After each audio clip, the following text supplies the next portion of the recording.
How do you decide what you want? Well, it's your passion. Your passion tells you what you want. What should you be? Should you be a heart or should you be a mind? Should you be a passion or should you be an intellect? Should you be a thinking thing or should you be a feeling thing? And hopefully by now we understand the answer to that question is yes. Because that's what you are. You're a thing that thinks. You're a thing that feels. And it might seem like, oh, I don't know why I have these two things. They're always at war with each other. Yes-ish. They're at war with each other because we think of them as a dichotomy, as a separation. Remember, guys, think with your head, not your heart. Nietzsche says, no. Should you think with your head or your heart? Yes. Think with both because you are both of these things. If you deny your intellect, and if you just say, I'm going to go through life just feeling my way through and letting things happen, you're denying half of what you are. If you say, nope, I'm just going to go by everything logically and rationally, I'm not going to feel much, then you're denying half of what you are. Which of these two things should you be? Yes. Your passion tells you the things that you want. Your intellect tells you how to get those things. Why? Because it's part of what makes you a human being. And that goes back to the task I was saying just a few minutes ago. What task do you all have? The task that you all have is to be what you are. And to be what you are is a human. What does it mean to be a human? It means to be an intellect and a passion. And to put those two things together, to get them working together in harmony. Why? Because it's what you are. Even if there are greater reasons than that, I promise you. But even if there's no other reason than that, just remember, the heart gave us the Sistine Chapel. The heart gave us the Statue of David. The heart gave us the Mona Lisa. The intellect gave us the Manhattan Project and the nuclear bomb.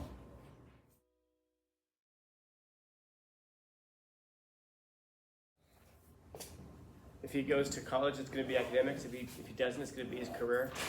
This is a person who's told you that they're focused on that aspect of themselves. Now the question is, can you be with somebody who's focused on their work?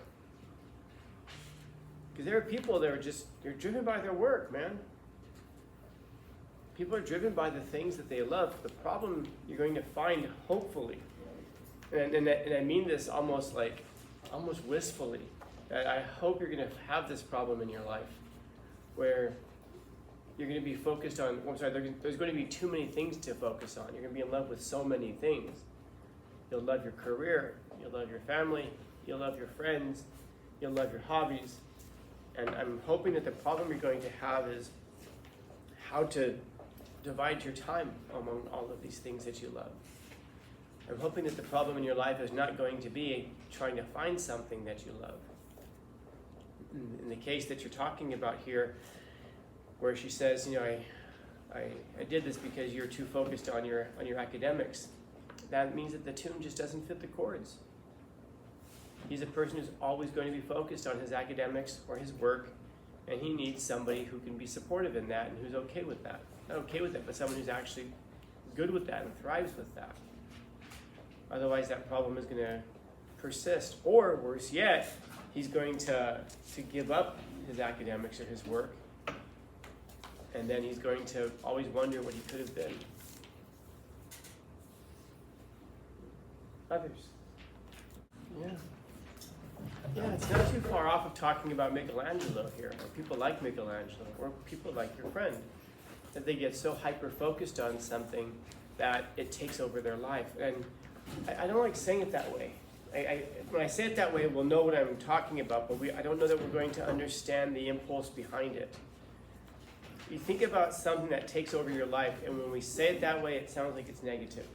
Let's say, for example, you're a painter, and painting takes over your life, and we say, like, yeah, but you have to have balance. You have to divide your time up between things. And I just saw something about this this morning. Somebody posted a meme or something that I saw that was talking about the need to balance out your life with work and with family and with hobbies and all that. And I'm thinking, like, yeah, I suppose for some people, but if you really love what you do, it doesn't matter what it is in terms of your hobby or your family or your work, any division at all or any balancing at all isn't really balancing. It's giving up time for the thing that is really you, the thing that drives you. Like for Michelangelo, imagine if he had been married and his wife had asked him, do you have to spend so much time painting and sculpting? How do you think that home life would have gone if he had given up time painting and sculpting? Not only would the world not have gotten what we've gotten, but moreover, Michelangelo wouldn't have been fulfilled. I'm thinking of Leonardo, who created everything that he created. And some of his last words were that he was embarrassed by what he had created. And he said that one of his great regrets in life was that he had done so little with everything that he said God had given him.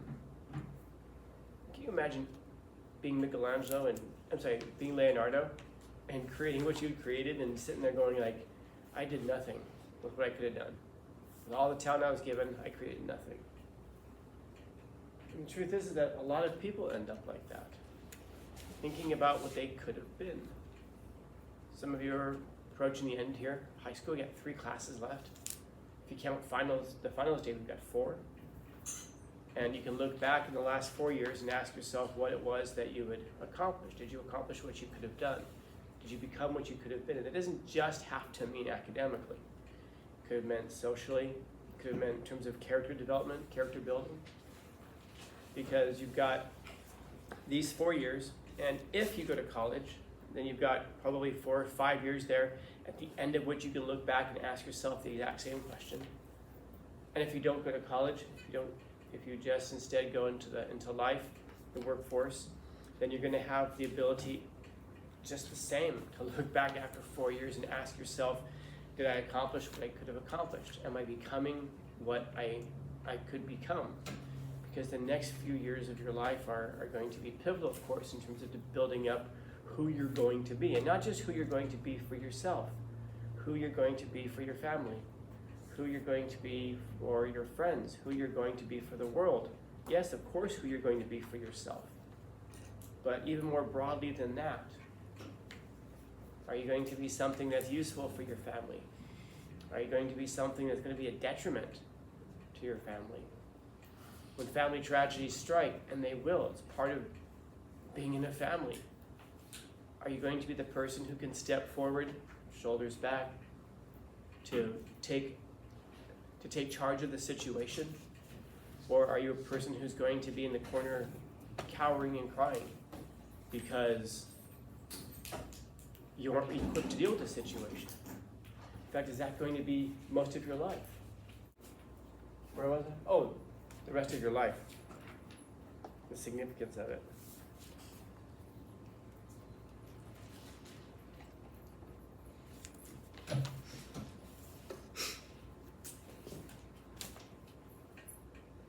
I guess you all have a job to do, right? The rest of your life, which is to become something. I mean, we're all going to become something. I guess the question is how much and what. And what are you going to base that on? Are you going to go through life and just kind of wing it and hope that at the end you can look back and go, damn, I got lucky. I made a bunch of decisions and things that got me to where I am today. Or damn, I got lucky. The world played on me in such a way that I ended up where I am right now. The only way that you can really, I guess think of it this way. If I told you to go to Sacramento, how would you get there? Does anybody know where Sacramento is exactly? You might have a general idea. It's up north somewhere. It's the capital of California. You just kind of know it's up north somewhere. But if you just kind of blindfolded yourself or just got in a car and went, I suppose you would kind of find it eventually, but how long would it take you to get there? How many gallons of gas would you have wasted if you actually got there? You could very well die on the way. But if I gave you a map, if I GPSed it for you, it'd be way easier for you to find it. And so I guess that's what Nietzsche is kind of talking about here. This dichotomy between thinking and feeling, intellect and passion has disappeared. What is it then that drives your life? Well, it's knowing where you're going, having a plan to get there. And that doesn't mean you have to have an idea of the final destination like Sacramento. You want to have that in mind, like some kind of a big grand plan in mind, of course. But planning out the stages to get there, that's the difficult part. Well, forget that. Actually sticking to that plan to get there is actually the difficult part. And I know that you've been asked a million times in the past few months, at least in the last few months, probably the past year or so. So, what are you going to do after you graduate? What are you going to do now? What are you going to do now? And you might be tired of that question. But it's a real question. What do you want to do now? Because now you can do what you want. It's open. In a couple of weeks, there's not going to be an alarm probably going off in the morning waking you up. There's not going to be a set of bells telling you where to go. There's not going to be a seating chart. It's going to be entirely up to you. And that can be terrifying for a lot of people. It can also be very exciting for a lot of people, because that means that you're responsible for how things turn out. But then it also means that you're responsible for how things turn out. How are the things going to turn out? Well, how are you going to get to where you're going? Do you have like a roadmap? And what Nietzsche is getting at here is to have a framework for how to get to where you're going. And for him, how do you decide what you want? Well, it's your passion. Your passion tells you what you want. What should you be? Should you be a heart or should you be a mind? Should you be a passion or should you be an intellect? Should you be a thinking thing or should you be a feeling thing? And hopefully by now we understand the answer to that question is yes, because that's what you are. You're a thing that thinks. You're a thing that feels. And it might seem like, oh, I don't know why I have these two things. They're always at war with each other. Yes-ish. They're at war with each other because we think of them as a dichotomy, as a separation. Remember, guys, think with your head, not your heart. Nietzsche says, no. Should you think with your head or your heart? Yes. Think with both, because you are both of these things. If you deny your intellect, and if you just say, I'm going to go through life just feeling my way through and letting things happen, you're denying half of what you are. If you say, nope, I'm just going to go about everything logically and rationally, I'm not going to feel much, then you're denying half of what you are. Which of these two things should you be? Yes. Your passion tells you the things that you want. Your intellect tells you how to get those things. Think about the things in your life that you want to get. I want to have a family. That makes no sense.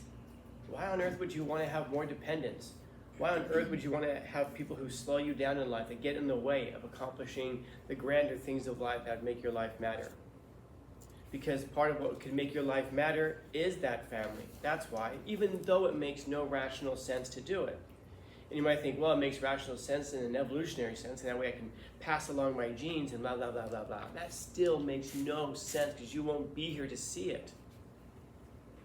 And that's the thing about most of the great accomplishments of your life. You're going to plant trees that you're never going to be able to sit under the shade of. Other people will, and you're never going to get to see it. Maybe you can have some kind of a sense of assurance that the tree's going to be there, and maybe that'll be your last thought as you're passing off into eternity. Well, at least I've set something up for my family. It makes no sense. And yet, somehow, we pursue it. Why? Because it's what we do. Yeah, but it makes no sense. You can get caught up on it making no sense. Or you can use your intellect to figure out a way to achieve it. And your intellect can kind of buffer that as well. It can say, I shouldn't pursue this thing. Okay, fine. There are things in life that your passions will tell you to do that you shouldn't do. Of course. And just like there are things that your intellect will tell you not to do that your passions should override until you do it anyway.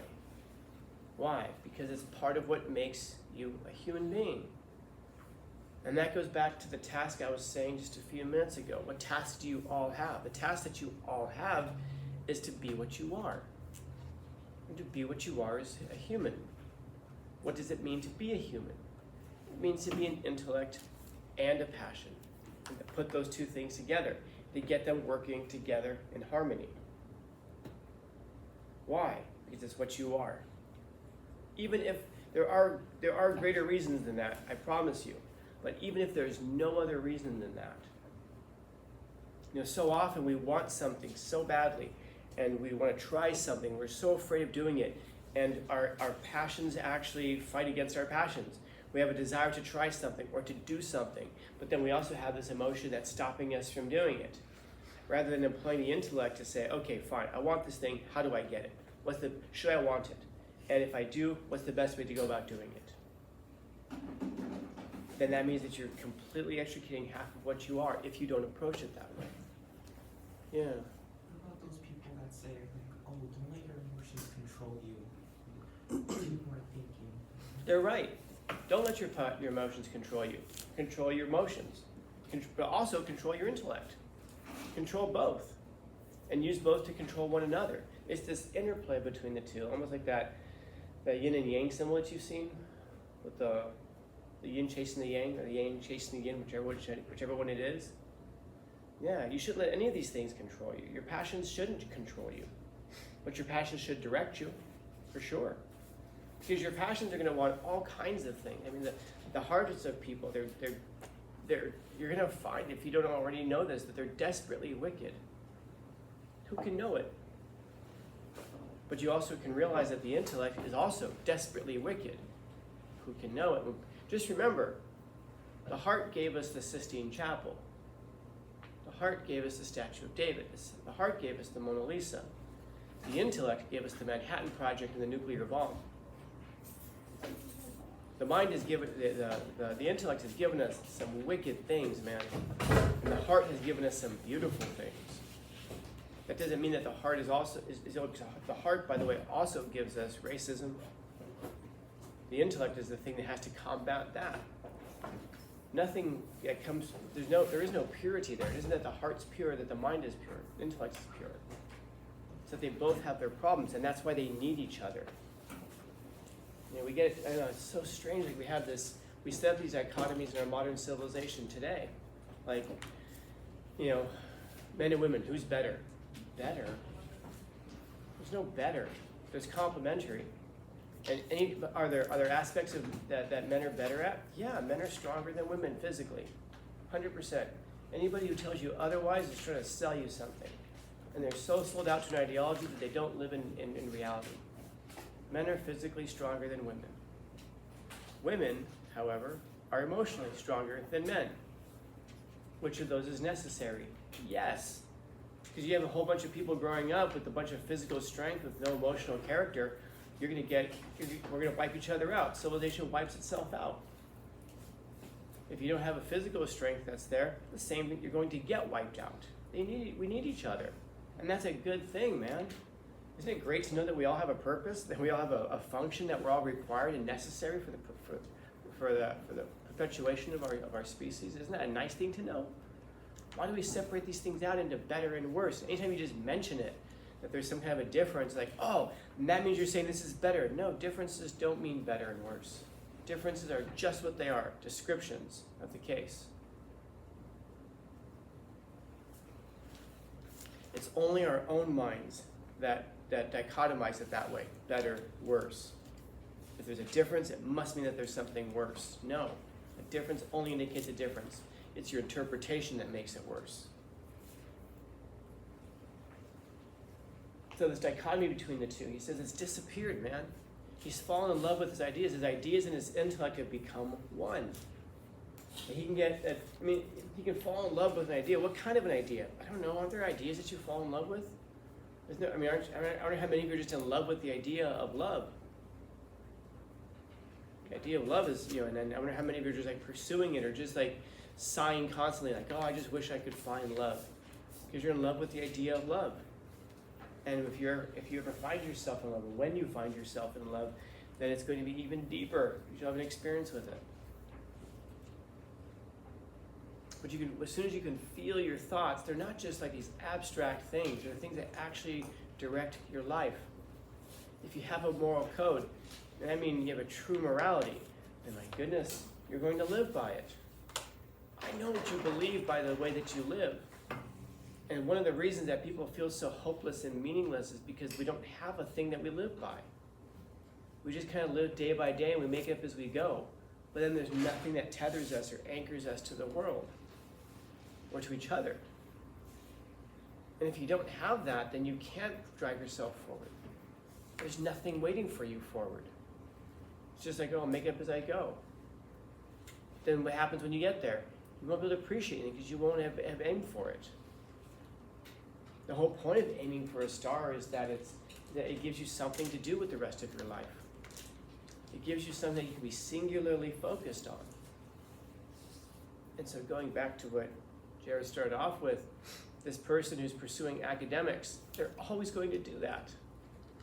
They're always going to do that.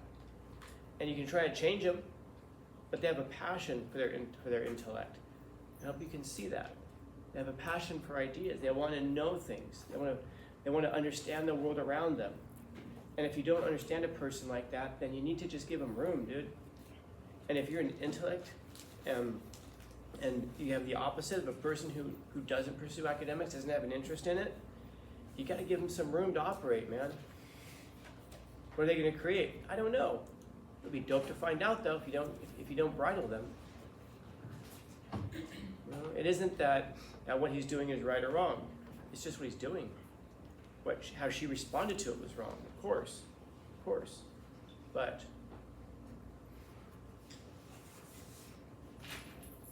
I don't know. Don't you know people like this? They're just in love with ideas. Thank God for them, dude. There are people who are in love with geology, rocks, dude. What the hell? Glad they're there, though. So now I know if a volcano's gonna explode. There are people who are in love with space. Man, thank God for them, too. There are people who are in love with pottery. There are people who are in love with hangers. I've met them, literally. I met a dude who had a passion for hangers. What the hell?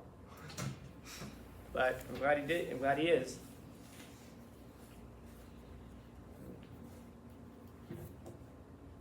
This is one of those things that you just got so much to say that you end up not saying anything. I'm going to stop there and try to do better next time. Questions, comments, concerns, complaints, criticism, critiques? Yeah.